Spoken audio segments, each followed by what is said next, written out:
প্রয়োজনে কাদের থেকে টাকা নেওয়া যেতে পারে অন্য কাউকে দেওয়ার জন্য? সেই তালিকায় শেখ শাহজাহানের পাশে ডাকুর নাম লিখেছিলেন মন্ত্রী জ্যোতিপ্রিয় মল্লিক। সেই ডাকু কে? ইডি জানিয়েছিলেন ইনি বনগাঁর প্রাক্তন পুরপ্রধান শঙ্কর আড্ড।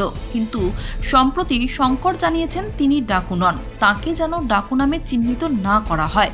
রেশন মামলায় গ্রেপ্তার মন্ত্রী জ্যোতিপ্রিয় ডাকুর নাম উল্লেখ করেছিলেন নিজের মেয়েকে লেখা একটি চিঠিতে। সেই চিঠির ভিত্তিতেই ডাকুর খোঁজ চালিয়ে শঙ্করের সন্ধান পায় ইডি।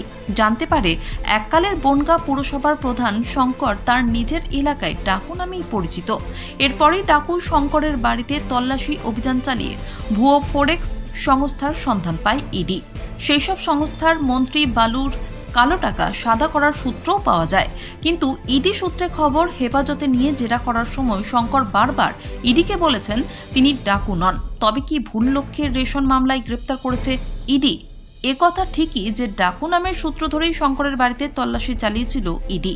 এখন সেই নামটি যদি তার না হয়, তবে রেশন মামলায় তার গ্রেপ্তারি নিয়ে প্রশ্ন ওঠে। যদিও ইডি সূত্রে জানা যাচ্ছে শঙ্কর যে ইডিকে ভুল পথে চালিত করতে নিজের ডাকনাম অস্বীকার করতে চাইছেন সে ব্যাপারে নিশ্চিত ইডি। কারণ শঙ্করই যে বালুর চিঠির ডাকু তার প্রমাণ ইডির হাতে রয়েছে।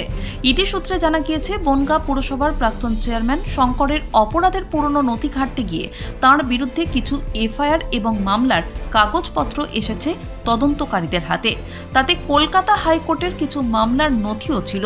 সেই নথিতে দেখা গিয়েছে 2019 সালের একটি ফৌজদারি মামলার শিরোনামে ইংরেজি হরফে লেখা আছে শঙ্কর আড্ড ওরফে ডাকু বনাম পশ্চিমবঙ্গ সরকার এবং অন্যান্য। অর্থাৎ শঙ্করের আর এক নাম যে ডাকু তার প্রমাণ রয়েছে আদালতের নথিতেই। তবে তাছাড়াও শঙ্করের ব্যাপারে তদন্তে তার বিরুদ্ধে বহু ফৌজদারি মামলার এফআইআর পাওয়া গিয়েছে বলেও জানা গিয়েছে ইডি সূত্রে। এর মধ্যে আর্থিক জালিয়াতি থেকে শুরু করে হত্যার ঘটনা সবই রয়েছে। কয়েকটি এফআইআর দায়ের করেছে বনগাঁ পুলিশই। এর পাশাপাশি শঙ্করের বাড়িতে তল্লাশি চালিয়ে পাওয়া অজস্র ভুয়ো ফরেক্স সংস্থার নথিপত্র রয়েছে ইডির হাতে।